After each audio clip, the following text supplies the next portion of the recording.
Hello and welcome back everyone. So शुरू करते हैं अपना next question. So in this question we have given that the thermal neutrons may be detected most efficiently by. ठीक है। So ये हमारा detector part में से क्वेश्चन है। ठीक है। डिटेक्टर का क्वेश्चन है। डिटेक्टर पार्ट का क्वेश्चन, तो डिटेक्टर पार्ट बेसिकली मेनली हमारा जो होता है वो थ्योरी पे बेस्ड होता है। ठीक है। सो ये थ्योरेटिकल पार्ट हो गया। तो थर्मल न्यूट्रॉन्स तो बेसिकली न्यूट्रॉन्स है यहाँ पे। ठीक है। सो न्यूट्रॉन्स मींस चार्जलेस। ठीक है, चार्जलेस है मेरा neutron. And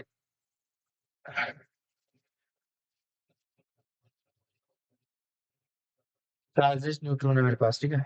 so Q will be zero. And thermal है। Thermal means heat. सो ऐसा मेरे को रिएक्टर चाहिए जो रिएक्टर हीट के बिहाफ पे पार्टिकल को डिटेक्ट करे, नॉट द चार्ज। ठीक है। सो जो मेनली ऐसा जो डिटेक्टर होता है मेरे पास, वो डिटेक्टर होता है this one 6Li loaded plastic scintillator. ठीक है। जो ये सेमीकंडक्टर बेस्ड डिटेक्टर होता है। सेमीकंडक्टर बेस्ड डिटेक्टर होता है। ठीक है। अगर आपको इसकी कंप्लीट थ्योरी चाहिए तो आप कमेंट करना, मैं इसकी थ्योरी आपको प्रोवाइड कराऊंगा, जिसमें हम इन सब डिटेक्टर्स के बारे में थोड़ा थोड़ा पढ़ेंगे। ठीक है। सो आई होप ये कोई क्वेश्चन नहीं था, ये थ्योरेटिकल क्वेश्चन था, इजी क्वेश्चन था। नेक्स्ट क्वेश्चन की तरफ बढ़ते हैं। इस क्वेश्चन में क्या दे रखा है हमें? The tensor component of the nuclear force may be inferred from the fact that deuteron nucleus 2H1। ठीक है। सो हमारे क्वेश्चन दे रखा है ड्यूट्रॉन का, ड्यूट्रॉन पे बेस। सो ड्यूट्रॉन की जो प्रॉपर्टीज है, अगर आप मैं आपको बता देता हूँ थोड़ा, let me give a space. So deuteron जो हमारा बेसिकली होता है, let me give a time, deuteron की थ्योरी। बिकॉज ड्यूट्रॉन जो है उसमें थ्योरेटिकल क्वेश्चंस ही आते हैं। ड्यूट्रॉन से कोई बहुत रेयर चांसेस में न्यूमेरिकल आते हैं। एंड ड्यूट्रॉन की जो, ओके, ड्यूट्रॉन की जो मैं प्रॉपर्टीज है वो आपको थोड़ा सा बता देता हूँ। ठीक है। सो ड्यूट्रॉन एंड इसकी मैं प्रॉपर्टीज आपको बता देता हूँ। Properties of deuteron. ठीक है। सो फर्स्ट प्रॉपर्टीज जो ड्यूट्रॉन की मेरे पास है, वो बाइंडिंग एनर्जी जो ड्यूट्रॉन की होती है, that is 2.24 mega electron volt. ठीक है। सेकंड वन जो मेरे पास है बाइंडिंग एनर्जी पर न्यूट्रॉन आप निकाल लोगे, रेडियस, जो रेडियस ऑफ ड्यूट्रॉन की होती है 1.96 फर्मी। एंड स्पिन पैरिटी जो होती है इसकी, spin parity of deuteron is 1+। ठीक है। एंड आइसो स्पिन जो होती है इसकी, isospin 0 and I3 third component is also 0। And electric quadruple movement, जो मेरा क्वाड्रपल मूवमेंट होता है इलेक्ट्रिक, वो होता है इसका 0.289। एंड मैग्नेटिक मूवमेंट जो होता है इसका, दिस इज इक्वल्स टू, और we can write it like mu D, magnetic moment mu D is equals to 0.857 of mu N. ठीक है। 7 नंबर है जो इसकी बाइंडिंग एनर्जी है। एंड द बाइंडिंग एनर्जी जो इसकी होगी, ओके, बाइंडिंग एनर्जी से कोई स्पेशल में। एंड वेव फंक्शन, इसका जो वेव फंक्शन होता है psi, this will become anti symmetric, anti symmetric, anti symmetric wave function होता है इसका। ठीक है। सो ये these are the properties of the deuteron. ठीक है। ड्यूट्रॉन की बस हमें ये प्रॉपर्टीज पे बेस्ड इक्वेशन आएगा जहां तक हमारा ड्यूट्रॉन से रिलेटेड है। सो यहाँ पे हमें क्या दे रखा है कि ड्यूट्रॉन के केस में कौन सा इंफ्रारेड है। So the has only one bound state with total spin F is equals to 1। ठीक है। सो ये हमारा ऑप्शन होगा नहीं। सेकंड है has non zero electric quadrupole moment in its ground state. ठीक है, तो ये है कुछ ऐसा हमारे पास जो इसका क्वाड्रुपल मोमेंट है वो नॉन इलेक्ट्रिक है, नॉन जीरो है हमारे पास। ठीक है, सो यहाँ से जो सेकंड नंबर प्रॉपर्टी है हमारी वो सेटिस्फाई कर जाती है कि इसका जो क्वाड्रुपल मोमेंट है, इलेक्ट्रिक क्वाड्रुपल मोमेंट, वो नॉन जीरो होता है। ठीक है, is stable while tritium is unstable, no, ये भी नहीं होगा। It has only two nucleon bound state, ये भी गलत है। So only option two is correct और उसका मैंने आपको रीजन दिया ये सब। तो आप इनकी प्रॉपर्टीज को थोड़ा रीड करना। सो आई होप आपको ये समझ में आया होगा। बढ़ते हैं नेक्स्ट क्वेश्चन की तरफ। ठीक है, सो अगले क्वेश्चन में हमें क्या दे रखा है that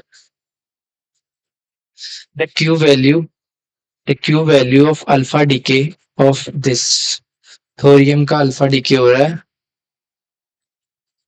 thorium and to a ground state of this. ठीक है, सो ये जा रहा है 228 R A plus alpha decay हो रहा है, सो 2He4। इस तरीके से थोरियम का डिके हो रहा है एंड क्यू वैल्यू हमें गिवन है। ठीक है, सो हमें जो Q value of alpha decay हमें गिवन है that is 4082 kilo electron volt. The maximum possible kinetic energy of alpha particle. So हमें kinetic energy of alpha particle find करना है। ठीक है, सो यहाँ से हमें पता है since we know that the kinetic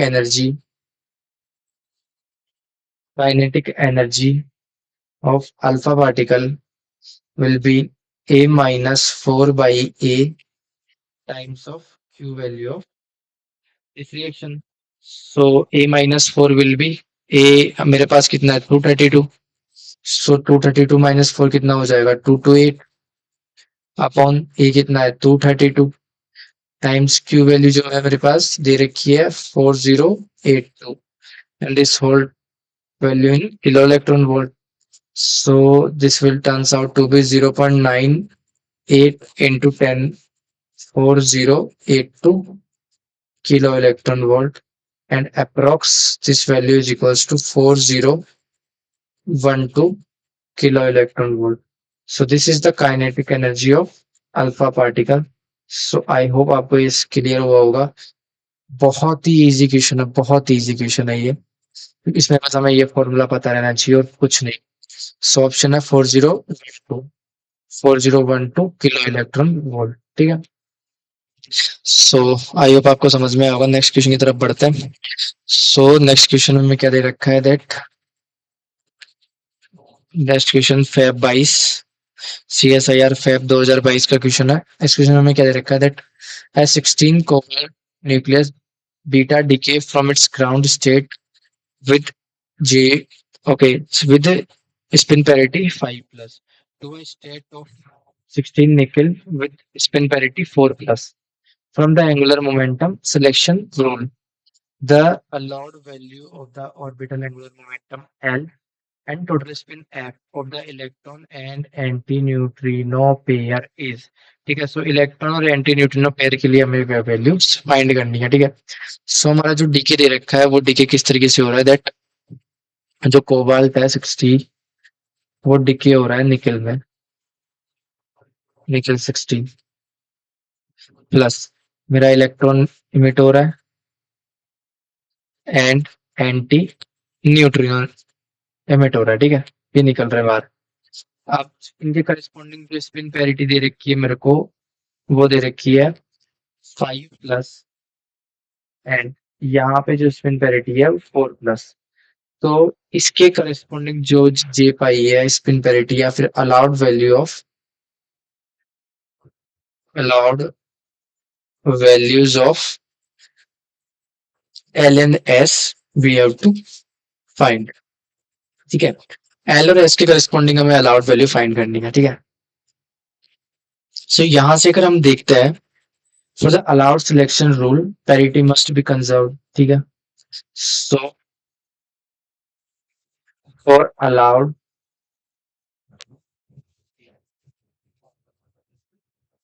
reaction parity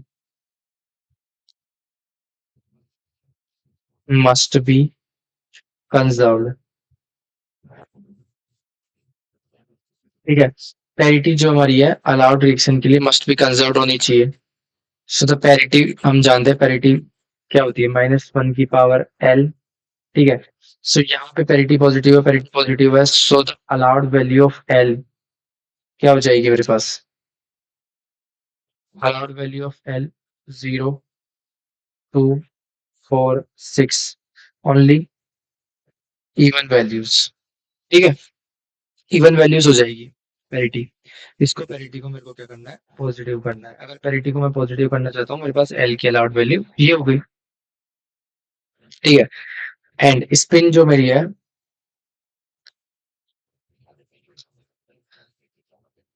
spin off electron and anti neutrino, उसकी स्पिन कितनी होती है, हाफ। स्पिन हाफ होगी, सो दैट टोटल स्पिन कितनी हो जाएगी मेरे पास, टोटल स्पिन जो होती है S1 plus S2 to S1 minus S2 इस तरीके से होगी। सो हाफ, दोनों की हाफ हाफ स्पिन है, सो स्पिन अलाउड स्पिन मेरे पास क्या हो जाएगी, 0 और 1। ठीक है, सो अब इस रिएक्शन को कंप्लीट करने के लिए मेरे को चाहिए by the spin parity conservation J pi की वैल्यू। अगर इधर 5 प्लस है तो इधर 4 प्लस, एंड रिमेनिंग वैल्यू कितनी होनी चाहिए, 1 प्लस। ठीक है, 1 प्लस होनी चाहिए। सो 1 जो मेरा है वो क्या है, जे, जे की वैल्यू 1 होनी चाहिए। एंड जो जे है वो जे क्या होता है, L plus S to L minus S. ठीक है, L plus S to L minus S. यहाँ पे अगर मैं एल की वैल्यू 0 पुट करता हूँ, सो एस की वैल्यू 0 और 1 ऑप्शन है मेरे पास। ठीक है, okay, we don't have enough space here, so colour change करता हूँ, let me change the colour. Okay, so यहाँ पे क्या है, हो रहा है कि अगर जे की वैल्यू है मेरे पास 1, एंड फॉर एल की वैल्यू अगर मैं 0 लेता हूँ, तो मेरे पास एस की जो करस्पॉन्डिंग वैल्यूज है मेरे पास हो जाएगी 0 और 1। एंड अगर मैं एल की वैल्यू 2 ले लेता हूँ, तो एस की वैल्यू करस्पॉन्डिंग वैल्यूज वही 0 और 1। तो इस कॉम्बिनेशन के लिए तो क्या होगा कि जो मेरा जे आ जाएगा वो क्या आ जाएगा, 2। ठीक है, क्योंकि जे क्या होता है, L plus S to L minus S. तो फर्स्ट कॉम्बिनेशन अगर मैं इन दोनों का लेता हूँ, 2 और 0 का, तो मेरे पास जे की वैल्यू क्या आती है, 2। ठीक है, एंड जे की वैल्यू और कौन सी आ सकती है मेरे पास, 1, 2 और 3। सो ये आती है मेरे पास अगर मैं 2 और ये वाला कॉम्बिनेशन मान लेता हूँ। ठीक है, सो इस केस में ये वाला कॉम्बिनेशन आ जाएगा मेरे पास। ठीक है, एंड अगर मैं ये केस लेके चलता हूँ यहाँ पे इन दोनों से, तो अगर मैं L बराबर 0 लेता हूँ एंड S बराबर भी 0 लेता हूँ, सो मेरे पास जो J की वैल्यू आ जाएगी वो 0 आ जाएगी। ठीक है, सो एंड अगर मैं L की वैल्यू 0 लेके चलता हूँ एंड S की वैल्यू 1 लेके चलता हूँ, तो मेरे पास जो J की वैल्यू आएगी वो आएगी 1। ठीक है, सो ओनली पॉसिबिलिटीज क्या होगी, देखो ये तो होगा नहीं, क्योंकि हमें चाहिए क्या, हमें चाहिए J pi is equals to 1 plus. ठीक है, 1 प्लस चाहिए, सो 1 प्लस के लिए ओनली ये अलाउड केस है। एंड यहाँ पे देखो ये ग्राउंड स्टेट नहीं रहेगा, तो ये भी अलाउड नहीं होगा। इसमें भी हमारे पास जो ट्रिपलेट फॉर्म में आ रहा है, सो ओनली मेरे को ये अलाउ केस है, ये अलाउ केस है। एंड पेरिटी अगर मैं यहाँ पे इस वाले केस के लिए अगर मैं पेरिटी कैलकुलेट करूँ, सो पेरिटी हो जाएगी -1 की पावर एल, सो -1 की power 0, and this one plus positive क्या पैरिटी आ जाएगी। ठीक है, सो सो इन दोनों केस के करस्पॉन्डिंग जो वैल्यूज आ रही है मेरे पास वो आ रही है 1 प्लस, एंड 1 प्लस इसके करस्पॉन्डिंग आ गई। सो ग्राउंड स्टेट है मेरा, ग्राउंड स्टेट। सो ये केस क्या हो गया, अलाउड हो गया। सो अलाउड केस के लिए मेरे पास क्या हो गया, जे तो हो गया, ओके, एल तो हो गया मेरा 0, एल हो गया 0, एंड एस हो गया क्या, 1। So only this one case is allowed. So L बराबर 0, एस बराबर 1, एल बराबर 0, एस बराबर 1, ओनली 1 इज एल बराबर 0 एंड एस बराबर 1। सो हमारे पास ये करस्पॉन्डिंग मेरा ऑप्शन होगा। ठीक है, सो ये भी थोड़ा इजी क्वेश्चन था, बस थोड़ा सा अपने को दिमाग चलाना है। बाकी हो जाएगा क्वेश्चंस। अब पढ़ते हैं अगले क्वेश्चन की तरफ। तो इस क्वेश्चन में क्या दे रखा है that a nuclei this decays the emission of beta particle with half life of this। So हमें टी हाफ कितना दे रखा है 13.08 year. The activity in units of disintegration second और becquerel। हमें एक्टिविटी जो है वो फाइंड करनी है of a 1 mg of 137 CS prepared on. So हमें टाइम कैसे दे रखा है प्रिपेयर्ड, डेट दे रखी है 1 जनवरी 1980 एंड मेजर्ड मेजर डेट दे रखी है 1 जनवरी 2021। ठीक है। सो ये मैं थोड़ा देखो इन्होंने क्रिएटिविटी लगाई है यहाँ पे। सो क्रिएटिविटी मतलब हमें एग्जैक्ट टाइम नहीं दे रखा जो हम मेजरमेंट कर रहे हैं, बल्कि हमें जो एक स्पैन दे रखा है टाइम का, हमें दोनों का गैप दे रखा है, तो इससे हमें टाइम निकालना है कितने टाइम के लिए वो मटेरियल प्रिपेयर कर लिया गया है और रखा गया है। ठीक है। सो इस तरीके से हमें ये दे रखा है। सो इन दोनों के बीच में अगर मैं टाइम पीरियड निकालूं तो वो आ जाएगा 40 ईयर्स। ठीक है। सो आई होप आपको ये समझ में आया होगा। 1980 से 2021 के बीच में 40 साल हो जाते हैं। ठीक है।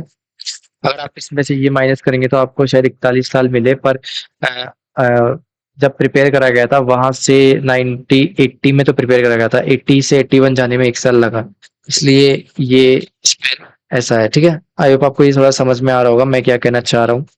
यहाँ पे ये 40 साल ही कैसे होंगे। ठीक है। एंड रिएक्शन हमें किस तरीके से दे रखी है दैट जो हमारा सी एस है 137 वो डिके हो रहा है। ठीक है। रिएक्शन की वजह से हमें कोई जरूरत है नहीं, फालतू में हम पेज रखेंगे। सो हमें इस तरीके से वैल्यू सबकी दे रखी है, एक्टिविटी और ये सब हमें फाइंड करना है। तो हम सबसे पहले एक्टिविटी जो होती है हमारी, सो एक्टिविटी जो होती है वो होती है lambda into N, and we know that lambda की जगह लैम्बडा एंड एन जो होगा N zero E raise to the power minus lambda T. So हमें लैम्बडा तो हम फाइंड कर लेंगे क्योंकि हमें पता है कि टी हाफ जो होता है वो होता है एल एन 2/लैम्बडा। सो लैम्बडा जो हो जाएगा एल एन 2/टी हाफ हो जाएगा। ठीक है। सो लैम्बडा मेरे को पता चल गया, लैम्बडा पता चल गया। अब टी जो है टी मेरा कितना हो गया 40 साल हो गया। ठीक है। हमें क्या चाहिए एन जीरो। ठीक है। इनिशियली जब प्रिपेयर करा गया था तब नंबर ऑफ मेरे पास जो पार्टिकल्स कितने थे इन इन दिस प्रिपेयर्ड मटेरियल में, कितने नंबर ऑफ पार्टिकल्स थे। सो वी नो दैट एक इफ नेक्स्ट पेज में करते हैं। सो इन 137 जो ग्राम मेरा मटेरियल है उसमें कितने नंबर ऑफ पार्टिकल्स होंगे, अवोगाद्रो नंबर के बराबर 6.022 इंटू 10⁻23 नंबर ऑफ पार्टिकल्स। सो 1 ग्राम में कितने हो जाएंगे 6.022 10⁻23 अपॉन 137। ठीक है। सो पूछा गया हमें हमें पूछा है दैट 1 मिलीग्राम सोर्स जो है मेरा 1 mg है। ठीक है। सो 1 mg सोर्स में बात कर रहे हैं। सो 1 ग्राम का निकाल लिया। सो 1 mg में मेरे पास कितने नंबर ऑफ पार्टिकल्स होंगे, दैट इज 6.022 10⁻23 अपॉन 137 इंटू 10⁻3। ठीक है। सो एम जी है तो 10⁻3 से मैंने डिवाइड कर दिया। सो इतने नंबर ऑफ पार्टिकल्स होंगे। सो ये जो मेरे पास वैल्यू आई ये किसकी वैल्यू आई, ये जो वैल्यू आई ये वैल्यू आई मेरे पास एन जीरो की, इनिशियल नंबर ऑफ पार्टिकल्स। ठीक है। सो यहाँ से सॉल्व करेंगे। So activity will be activity जो मेरी हो जाएगी a is equals to lambda N zero E raise to the power minus का लैम्डा टी। ठीक है, so a is equals to lambda की वैल्यू कितनी हो गई 0. ln2 की वैल्यू कितनी हो जाएगी 0.693 अपॉन टी हाफ मेरा था 13.08 ईयर इंटू एन जीरो हो जाएगा 6.022 10 raise to the power 20 upon 137। ठीक है, एंड ई की पावर लैम्डा जो हो जाएगा मेरा 6.093 अपॉन 13.08 इंटू टाइम दे रखा था 40 साल। तो इस तरीके से मैंने सारी वैल्यूज को पुट कर दिया। सारी वैल्यूज को मैं पुट कर दूंगा एंड कैलकुलेट करते हैं इसकी वैल्यू को। So finally I left with a is equals to 0.0393 into 10 raise to the power 18। ठीक है, सो ये मेरे पास क्या आ जाएगा activity by the solving this. तो इसको आप कैलकुलेटर की मदद से सॉल्व करना, मैंने भी उसी तरीके से करा है। बाकी ये बहुत टाइम टेकिंग प्रोसेस लेगा अदरवाइज सॉल्व करने में। ठीक है, सो ये जो मेरी एक्टिविटी आई ये किस में आई, डिसइंटीग्रेशन पर ईयर। ठीक है, हमें पर ईयर नहीं चाहिए, हमें डिसइंटीग्रेशन पर सेकंड चाहिए। So activity is equals to 0.0393 10 raise to the power 18। ठीक है, सो एक ईयर में 365 डेज होते हैं एंड एक दिन में 24 आवर्स होते हैं एंड 1 आवर में 16 मिनट होती है एंड 1 मिनट में 16 सेकंड होती है। तो इस तरह से डिवाइड कर देंगे हम इसको। सो ये आ जाएगा डिसइंटीग्रेशन पर सेकंड और बैक्यूरल। ठीक है, सो जो हमारी एक्टिविटी आ जाएगी यहाँ से आ जाएगी 1.24 into 10 raise to the power 9 disintegration per second. ठीक है, सो एक्टिविटी कितनी आई 1.24 10 raise to the power 9। So I hope आपको क्वेश्चन समझ में आया होगा, बहुत इजी क्वेश्चन था, कुछ खास था नहीं। So option number 4 is correct. ठीक है, 1.24 10 raise to the power 9 disintegration per minute per second. ठीक है, सो बढ़ते हैं अगले क्वेश्चन की तरफ। So the next question assume CSIR December 2019। इस क्वेश्चन में हमें क्या दे रखा है that a beam of a proton of lithium, ये थोड़ा मिस हो गया, LI है इधर। ठीक है, so lithium targets produce 2 alpha particles through the reaction. Reaction हमें क्या दे रखी है, proton plus 3 Li 7 to 2He4, दो हमें अल्फा पार्टिकल्स दे रखे हैं। ठीक है, एटॉमिक मास ऑफ दिस हमें एटॉमिक मासेस दे रखे हैं। सो mass of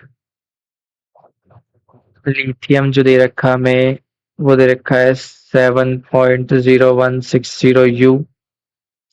mass of helium जो में दे रखा है अल्फा पार्टिकल दे रखा है उसका होता है 4.0026 U and the mass of proton जो दे रखा है हमें वो दे रखा है 1.00878 U। ठीक है, सो में ये दे रखा है एंड ये भी दे रखा है that 1 U is equals to 930 mega electron volt upon C²। So the Q value of the reaction will be, हमें Q वैल्यू फाइंड करनी है। ठीक है, सो सोल्व करते हैं इसको। So we know that the Q value, so the Q value is equals to mass of parent atom minus mass of daughter into C²। ठीक है, so mass of parent minus mass of atom. So हमारे पास reaction क्या थी, proton lithium to alpha particle. ठीक है, so ये मेरे क्या हो गए, पेरेंट्स हो गए, parent atom and this one daughter. So हो जाएगा ये मास ऑफ पेरेंट तो 7.0160 plus 1.0078 minus 2 times of 4.00264 U into C²। ठीक है, So the Q value will be, इसमें से ये माइनस करेंगे, so this will becomes 0.0186 and U जो है उसको लिख सकता हूँ मैं 930 mega electron volt by C square into this C square. So C square get cancel out and I left with Q is equals to 0.0186930 mega electron volt, and the term final answer will be 17.29 mega electron volt. ठीक है, so this is the final answer 17.29 mega electron volt. So ऐसा कोई answer है क्या? क्या? ठीक है, 17.29, सो इसको मैं अप्रोक्स लिख सकता हूँ 17.3. ठीक है, सो ऑप्शन नंबर 4 इज करेक्ट. तो आई होप आपको समझ में आ रहा होगा. ठीक है, इनफ फॉर टुडे.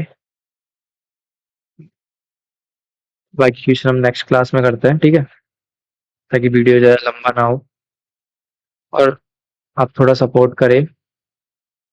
ठीक है, एंड थैंक यू.